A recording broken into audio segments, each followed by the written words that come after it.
마태복음 1장 22절 23절의 말씀 함께 합독하도록 하겠습니다. 이 모든 일이 된 것은 주께서 선지자로 하신 말씀을 이루려 하심이니 이르시되 보라 처녀가 잉태하여 아들을 낳을 것이요 그의 이름은 임마누엘이라 하리라 하셨으니 이를 번역한즉 하나님이 우리와 함께 계시다 함이라. 하나님의 말씀입니다. 자리에 앉아 주십시오. 2024년도 마지막 주일을 우리가 보내고 있습니다. 한 해를 돌아보면 감사하고 감격스러운 것들 혹은 또 후회스러운 것들이 분명히 있는 것 같습니다. 지난주 주중에는요 조금 재미있는 일이 있었습니다. 한 집사님 가정에서 좀 신방을 와달라고 요청을 하셔서 낮 시간에는 도저히 시간이 나지를 않아서 제가 새벽 예배 끝나고 가겠다고 말씀을 드렸습니다. 그리고 화요일날 새벽 예배 마치고 기도하고 난 다음에 아내랑 같이 집사님 댁으로 딱 갔는데 그날이 또 이렇게 눈이 좀 내리는 날이었거든요. 어쨌든 그 눈을 뚫고 집에 딱 갔는데 뭔가 좀 느낌이 이상했습니다. 일단은 집안에 불이 꺼져 있었고요. 그리고 초인종을 눌렀는데 한참 있다 나오셨습니다. 그리고 집사님이 나오셔서 하시는 말씀이 이것이었는데, 목사님 신방이 오늘이 아니라 다음 주 화요일입니다 라고 이야기를 하셨고요. 그래서 바로 그 자리에서 죄송합니다 집사님 하고 바로 돌아서 차로 얼른 탔습니다. 너무 창피해서. 그리고 차를 몰고 돌아오는 길에 아내와 함께 한참을 웃으면서 참 저의 연약함을 먼저 아내한테 좀 사과를 했고요. 내가 실수한 것 같다 하면서 이런 우리의 연약함과 부족함 가운데 하나님이 한 해를 은혜롭게 인도하신 것 같다는 그런 고백을 할 수 있었습니다. 한번 옆에 있는 분들에게 이렇게 인사했으면 좋겠습니다. 다시 한번 인사할 때에 모든 것이 하나님의 은혜입니다 라고 한번 인사를 하도록 하겠습니다. 모든 것이 하나님의 은혜입니다. 2024년도 마지막 주일을 맞이해서 제가 여러분과 함께 나누고 싶은 것은 우리와 함께 하시는 임마누엘 하나님에 대한 이야기를 나누고 싶습니다. 제가 오래전에 한국에서 사역을 했을 때에 고등부 아이들을 섬겼던 적이 있는데, 이때에 아이들 이름을 쭉 보잖아요. 근데 이름 중에 좀 특이한 이름이 있었습니다. 그 이름 중 하나가 임만열이라는 학생이었습니다. 그래서 이름이 너무 특이해서 만열아 너 이름이 도대체 무슨 의미니? 라고 물어보니까 네 전도사님 제 이름이 원래 임마누엘인데 네 글자를 세 글자로 줄인 거예요. 그래서 임만열이 됐습니다 라고 설명을 해주었습니다. 성도 여러분, 임마누엘은 하나님이 우리와 함께 계신다는 히브리어입니다. 저는 오늘 성경 본문 세 군데를 찾아볼 건데요, 이 세 군데의 본문을 통해서 우리와 함께 하시는 하나님에 대해 여러분과 함께 나누고 싶습니다. 먼저 출애굽기 17장 7절의 말씀을 한번 다 같이 읽어보도록 하겠습니다. 그가 그곳 이름을 마사 또는 무리바라 불렀으니 이는 이스라엘 자손이 다투었음이요 또는 그들이 여호와를 시험하여 이르기를 여호와께서 우리 중에 계신가 안 계신가 하였음이더라. 이 말씀을 이스라엘 백성들이 출애굽을 한 것을 배경으로 하고 있습니다. 출애굽이라는 것은 영어로 엑소더스죠. 이집트 애굽에서 종살이 했던 이스라엘 백성들이 애굽에서 빠져나오는 것이 바로 엑소더스입니다. 그리고 우리가 잘 알고 있는 것처럼 하나님은 이스라엘 백성들을 홍해 바다를 건너게 하셨고요, 또 만나와 메추라기로 그들을 먹이셨습니다. 또 낮에는 구름 기둥으로, 밤에는 불 기둥으로 그들을 보호하셨죠. 제가 이스라엘에 있을 때에 광야로 필트립을 좀 나갈 일이 있었는데 확실하게 낮에는요 굉장히 태양이 뜨겁습니다. 근데 그 뜨거운 태양을 그나마 구름이 좀 가려줄 때가 있잖아요. 그늘이 딱 생겼을 때는 와 되게 시원하다는 느낌이 들더라고요. 아마 날씨가 건조하기 때문에 그런 현상이 나타나지 않나라는 생각이 들고요. 그런 것들을 경험하면서 이스라엘 백성들이 광야를 지났을 때에 구름 기둥이 정말로 필요했겠다라는 생각을 하게 됐습니다.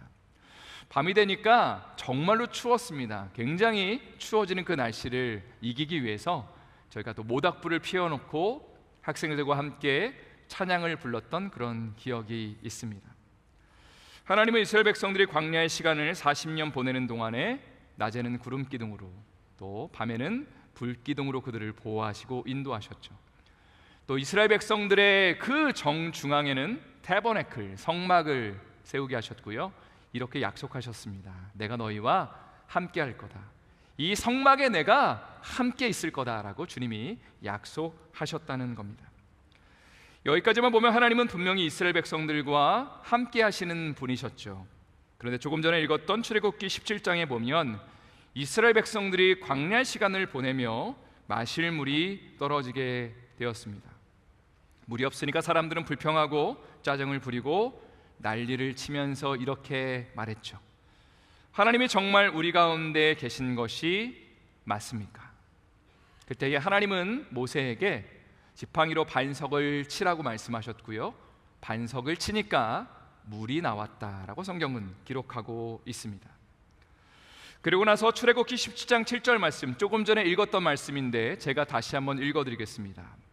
그가 그곳 이름을 마사 또는 무리바라 불렀으니 이는 이스라엘 자손이 다투었으며 또는 그들이 여호와를 시험하여 이르기를 여호와께서 우리 중에 계신가 안 계신가 하였음이더라. 여기서 두 가지 중요한 표현이 등장합니다. 첫 번째는 그들이 여호와를 시험하였다. They tested the Lord.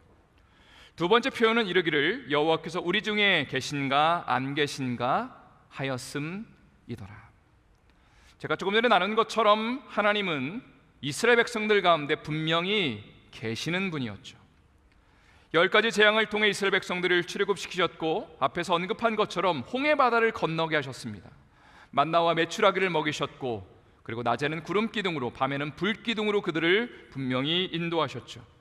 그러나 이렇게 수없이 많은 감사의 조건이 있음에도 불구하고 물이 떨어지니까, 한 가지가 없으니까 이렇게 불평하기 시작하는 겁니다. 하나님이 우리 가운데 정말 계신 거 맞습니까? 라고 그들은 의심하며 질문을 던지기 시작합니다. 이걸 성경은 이스라엘 백성들이 하나님을 테스트했다, 시험했다라고 기록하고 있고요, 이것을 하나님은 기쁘게 여기지 않으셨다고 기록하고 있습니다. 성도 여러분, 우리 가운데는 두 종류의 사람이 있다는 생각을 합니다. 첫 번째는 부족한 가운데 감사를 고백하는 사람, 두 번째는 풍족한 가운데 불평을 하는 사람들입니다. 제가 자주 하는 이야기지만 저는 아침에 일어나면 새벽 예배에 나오기 전에 루틴으로 하는 일이 있습니다. 그게 뭐냐면 샤워를 하는 가운데 감사를 고백하는 것입니다. 이런 고백을 들어요. 하나님, 오늘 하루를 주셔서 너무 감사합니다. 또 저에게 건강 주셔서, 또 오늘 새벽 예배 나가서 기도할 수 있는 은혜 주셔서 너무 감사를 하고, 그리고 따뜻한 물로 샤워할 수 있는 또 기회를 주셔서 너무 감사합니다라고 고백을 하는 것입니다. 부족한 가운데도 감사를 고백하는 사람들이 있는가 하면, 그런데 반대로 풍족한 중에도 불평을 하는 사람이 있다고 말씀을 드렸습니다.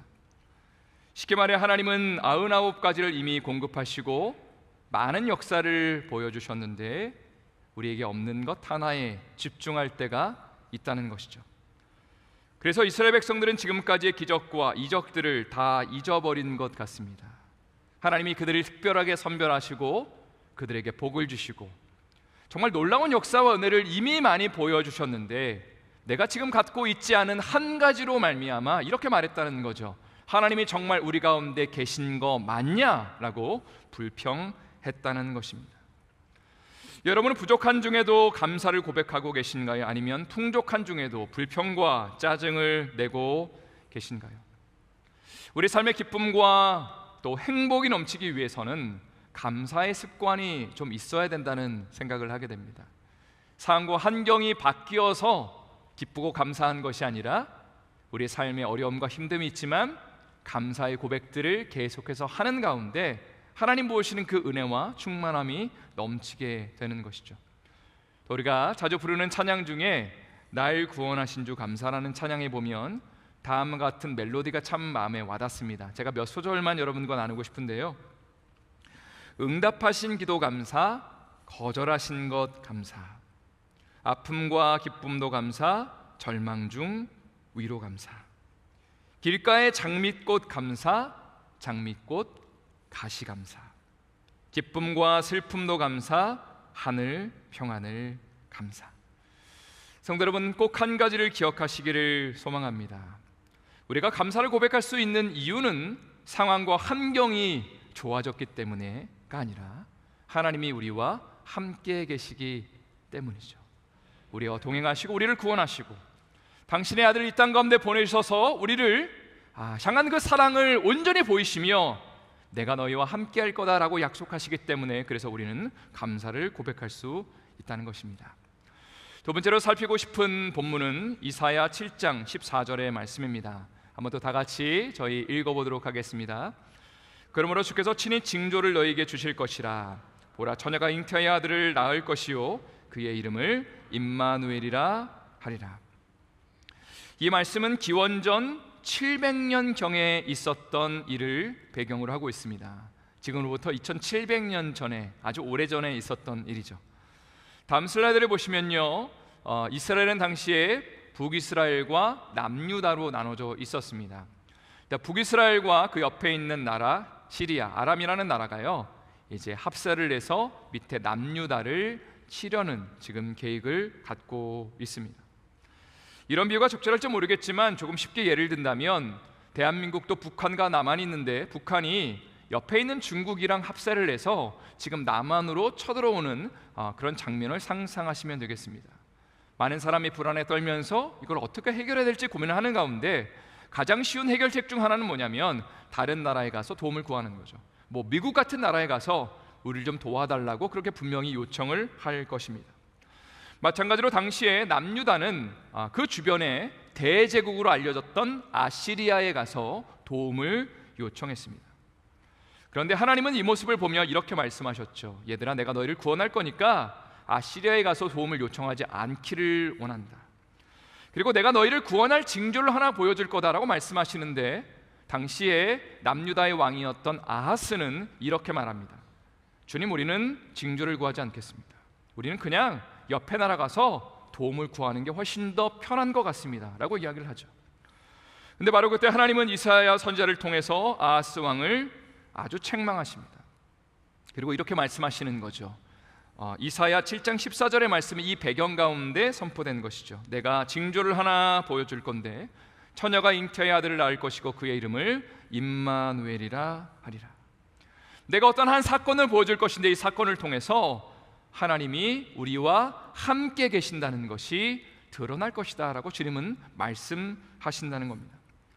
아마 이런 예언이 있고 난 다음에 얼마 지나지 않아서 한 특별한 여인이 한 아이를 낳게 되었을 겁니다. 그리고 그 아이가 장성하기 전에 당시에 남유다를 침공하기를 원했던 북이스라엘과 시리아가 아마도 아시리아에 의해 멸망당하는 사건이 벌어지게 됩니다. 그러니까 이 일련의 사건들을 보면서 당시에 남유다 사람들은 야, 이거 잘못하고 우리가 죽겠는데 라고 생각하다가 분명히 이사야 선지자를 통해서 하나님이 우리를 구원하실 거라고 약속하셨잖아요. 상황은 전혀 그런 상황이 아니었는데 북이스라엘과 그리고 그 옆에 있는 시리아, 아람이라는 나라가 아시리아에 멸망당하는 걸 보면서 하나님이 우리와 정말 함께 하시는 예언이 실현이 됐구나를 그들은 절감했을 것입니다. 그리고 이 속에서 하나님의 일하심을 그들은 경험했다는 것이죠. 사실 우리의 삶 가운데 하나님의 함께 하심을 경험하는 것은 신앙생활에 있어서 너무나 중요하다는 생각을 하게 됩니다. 저와 제 아내가 아주 오래전에 스리랑카에 선교사로 갔을 때에 당시에는 총회 파송 견습 선교사가 저희의 공식 타이틀이었습니다. 총회에서 파송을 해주는데 신학대학원을 다니는 학생 신분이었기 때문에 이제 어프렌티스십을 이제 하는 목적으로 이제 선교사를 1년을 파송을 하면서 파송교회는 정해주지 않았고요. 그냥 여러분들이 알아서 후원을 하는 거다라는 전제 조건을 달았습니다. 그러니까 당시에 기도 카드를 이렇게 예쁘게 만들고 거기에 이제 기도 제목을 적었죠. 재정적인 필요를 채워주십시오. 그리고 이거를 수많은 사람들에게 뿌리고 갔습니다. 거기에 이제 작은 계좌번호 하나를 적어놓고 저희가 정말로 우리를 좀 도와달라는 그런 무언의 그 메시지를 많은 분들에게 이제 전달하고 난 다음에 믿음으로 스리랑카에 가게 됐습니다. 스리랑카에 가자마자 비자 문제를 해결해야 됐는데 생각보다 너무 많은 돈이 들었습니다. 왜냐하면 학생 비자를 해야 된다고 하더라고요. 그래서 학생 비자 하려면 어학원에 1년을 등록을 하고 그럼 돈이 들잖아요. 그걸 가지고 1년 비자를 얻을 수 있다는 얘기를 듣고 가지고 갔던 모든 돈을 소진했습니다. 그리고 돈이 좀 부족하니까 주변의 동료 선교사님이 이제 스리랑카 한인교회의 청년한테 전화를 걸어서 이렇게 말했습니다. 그 친구 이름이 종원이었는데, 종원아, 지금 새로 온 선교사님이 지금 비자 문제 때문에 돈이 없대. 그러니까 너가 100만 원만 빌려줘라고 해서 100만 원을 꿔서 제가 비자 문제를 일단은 급하게 해결을 했습니다. 그러고 나니까 정말 안지나 서나 돈 생각밖에는 안 들더라고요. 야, 이거 잘못하다가 빚쟁이로 전락하겠다는 생각에 좀 하나님께서 이 문제를 좀 빨리 해결해 주길 원하는 그런 바람이 있었습니다. 시간이 날 때마다 인터넷 뱅킹에 들어가서 누가 후원을 했나 확인을 하는데 처음에 2달 동안엔 정말 기적같이 후원이 거의 들어오지 않았습니다. 또 정말 주변에 후원을 하겠다고 하셨던 분들마저도 후원을 하지 않으니까 이걸 도대체 어떻게 해석해야 되는지, 또 우리가 중간에 선교하다가 재정이 없어서 돌아갈 수도 있겠다, 1년을 채우지 못할 수도 있겠다라는 그런 불안감이 들었습니다. 또 기도를 할 때마다 이 문제를 가지고 씨름을 했습니다. 하나님, 저희를 굶기지 않으실 거죠? 하나님, 재정을 채워주십시오라고 그렇게 절박한 마음을 가지고 기도하기 시작했습니다. 2달 정도가 지났을 때에 기도하다가 하나님이 이런 마음을 주셨습니다. 이런 질문을 하셨어요. 재영아, 너를 스리랑카에 보낸 자가 누구냐? 제가 이렇게 대답을 했죠. 주님이 보내셨습니다. 주님이 그렇게 또 말씀하시더라고요. 야, 내가 너네를 스리랑카에 보냈다면 재정에 대해서 염려하지 말아라, 걱정하지 말아라, 내가 채워주겠다. 네, 이것이 아주 저희 아내의 삶 가운데는 아주 중요한 모멘텀이 됐던 것 같습니다. 참 신기한 게 이 사건 이후로 안지나 서나 돈 걱정을 했던 것이 뚝 끊어졌습니다. 돈에 대한 염려를 그 이후부터는 한 번도 하지 않았습니다. 왜 그런가 생각해 보니까 하나님의 마음이 제 안에 들어왔기 때문입니다. 너무나 간단합니다. 이 땅을 주관하시고 운행하시는 분, 우리를 선교사로 때로는 파송하시고 우리를 보내시는 그분의 음성을 듣고 내가 이곳에 왔다면 하나님이 나를 보호하시고 지켜주시는 것이 분명한데 내가 재정 때문에 위축될 필요가 없다라는 확신이 들었습니다. 혹시라도 지금 재정이 많이 채워지지 않는다면 분명히 하나님의 이유가 있을 거다. 그 재정 안에서 우리가 살 수 있으니까 걱정하지 말라고 하시니까 내가 정말 확신 가운데 주님 앞에 모든 걸 맡겨야겠다라는 그런 고백을 할 수 있었습니다. 그리고 나서 정말 신기한 게 뭐냐면 하나님의 마음이 제 안에 들어오니까 첫 번째 변화는 조금 전에 나누는 것처럼 더 이상 재정에 대해 염려하지 않았고요. 두 번째는 그 이후부터 하나님이 많은 사람들을 감동하셔서 재정을 충분히 채워주기 시작하셨다는 겁니다. 저와 제 아내가 1년 정도의 선교 기간을 마쳤을 때에 기도하면서 하나님이 저에게 주신 말씀이 있습니다. 누가복음 22장 35절의 말씀인데요, 한번 다 같이 읽어보도록 하겠습니다. 그들에게 이르시되 내가 너희를 전대와 배난과 신발도 없이 보내었을 때에 부족한 것이 있더냐? 이르되 없었나이다. 예수님이 십자가에 못 박히시기 전에 제자들에게 하셨던 질문이죠. 내가 너희를 파송했을 때 전대나 배낭이나 신발도 없이 보냈었는데 부족한 게 있었니? 주님이 그렇게 말씀하실 때에 제자들은 대답했습니다. 아니요, 주님, 부족한 것이 없었습니다. 주님이 모두 채워주셨죠. 저에게도 주님이 똑같이 물으시는 것 같았습니다. 재영아, 내가 너를 스리랑카 선교사로 보낼 때 충분한 전대나 배낭이나 신발도 없이 재정도 없이 보냈는데 너 부족한 것 있었냐라고 물으실 때에 저는 대답했습니다. 아니요, 주님, 부족한 게 하나도 없었습니다. 제가 이 말씀을 마음 가운데 묵상하면서 정말 눈물이 남았습니다. 왜냐하면 하나님의 함께 하심을 직접 체험했기 때문이겠죠. 여러분, 물론 우리는 이론상으로 하나님이 우리와 함께 하심을 알고는 있습니다. 그러나 중요한 것은 주님이 우리의 삶을 향해서 상황과 환경을 먼저 변화시키시면서 내가 너와 함께 한다고 말씀하시는 것이 아니라 먼저 믿음의 도전을 하시면서 이 발걸음을 내딛지 않으려고 말씀하신다는 거죠. 그리고 저와 제 아내가 참 부족하고 연약하지만 그 하나님을 좀 경험하고 싶어서 한 20년 전에 아무것도 모르는 그 20대 중반의 나이에 그저 주님을 향한 믿음 하나 가지고 그저 영혼들을 향한 그 사랑을 가지고 우리는 믿음으로 순종한 것뿐인데, 또 재정이 없을 때마다 그저 주님 앞에 울부짖으며 하나님 우리를 좀 책임져 달라고, 하나님이 우리의 삶을 맡아달라고 그렇게 기도하는 것뿐인데 하나님이 그 기도에 응답하셔서 결국 우리의 모든 것들을 채우시고 우리와 함께 하심을 보이시면서 1년 정도 마무리할 때쯤에 너 부족한 것 있었냐라고 말씀하실 때 주님 없었죠. 나와 함께 하시니까 주님 정말 부족한 게 없었습니다라고 고백하는 것이 너무나 감격스럽고 좋았다는 것입니다. 2024년도 마지막 주일에 성도 여러분에게 저는 이런 도전을 드리고 싶습니다. 임마누엘 되신 하나님, 우리와 함께 하시는 하나님은 한 해 동안 우리와 함께 하셨고 내년에도 우리와 함께 하실 것입니다. 혹시라도 삶의 여러 가지 이슈와 문제로 인해 고민하고 있다면, 재정의 문제나 자녀의 문제나 신분의 문제나 관계의 문제나 또 우리 안에 있는 마음의 질병들, 우울함의 문제로 인해 두려움과 근심 가운데 있다면 주님이 이렇게 말씀하시는 것이죠. 상황과 환경을 바라보지 말고 내가 너에게 함께 할 거라는 그런 징표를 줄 것이다. 그러니까 믿음의 길을 한번 걸어보라고 주님은 말씀하신다는 거죠. 사실 우리는요, 다시 한번 말씀드립니다. 상황이 변해야, 지금의 문제가 해결돼야 믿음의 길을 걸을 수 있다라고 생각합니다. 그러나 주님은 그렇게 말씀하지 않으셨죠. 지금의 상황에 너가 믿음의 발걸음을 내딛어라. 답답하고 절박하고 정말 가슴을 치는 여러 가지 힘들고 어려운 상황들 가운데 항상 주님은 우리를 향해서 믿음의 길을 걸으라고 말씀하시고, 그 믿음의 고백을 주님은 기뻐 받으시고, 그리고 그 속에서 우리와 함께 하심을 보여주신다는 거죠.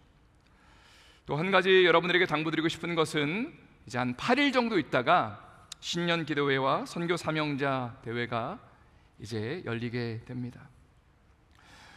저는 여러분들에게 좀 믿음의 도전을 드리고 싶어요. 우리 삶에, 여러분의 삶에 정말 주님이 함께 하심을 경험하길 원한다면 그냥 그동안 신앙생활 해왔던 방식대로 하면서 왜 나한테 함께 하지 않으시지라고 질문하는 것은 하나님 원하시며 기뻐하시는 방법이 아니라는 생각을 하게 됩니다. 여러분, 정말 기도하는 가운데 신년 기도회와 그리고 선교 사명자 대회를 준비하고 있습니다.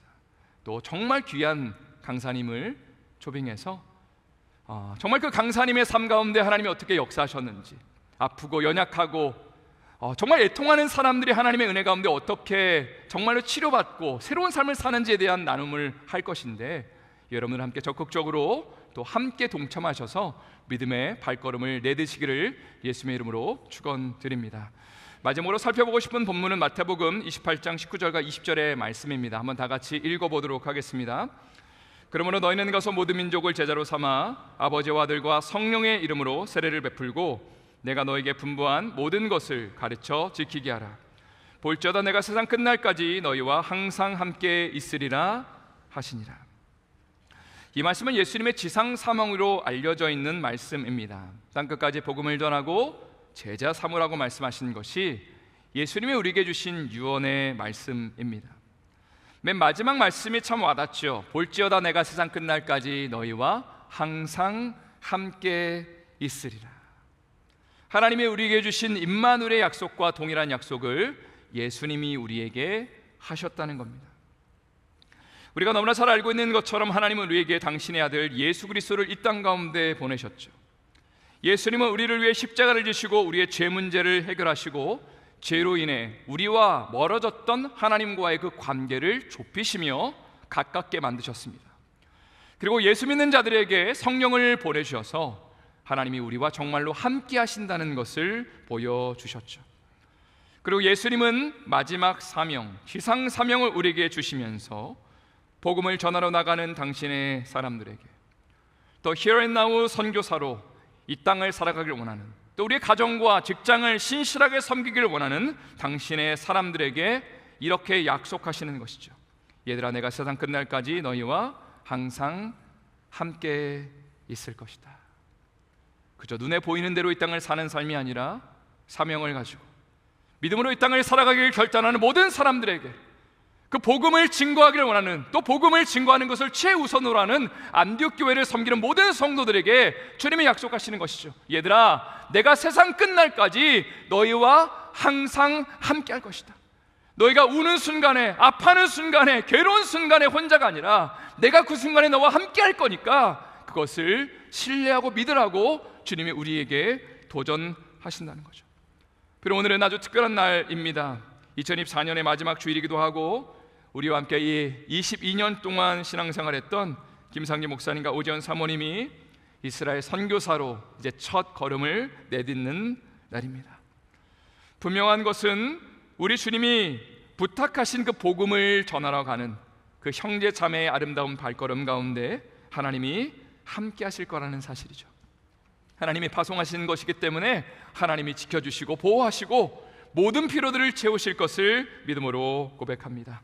또 예수님을 증거하길 원하는 모든 성도들, 믿음으로 이 땅을 살아가길 원하는 모든 성도들에게 주님이 약속하시는 것이죠. 내가 세상 끝날까지 너희와 항상 함께 있을 것이다. 이 임마누엘 하나님의 그 축복과 은혜가 여러분의 삶의 가정 가운데, 또 여러분의 직장 가운데, 또 오늘 선교사로 이제 첫 걸음을 내딛으시는 사랑하는 김상재 목사님과 오지연 사모님 가운데 넘쳐날 수 있기를 예수님의 이름으로 축원드립니다. 다시 한번 예수님의 이름으로 축원드립니다.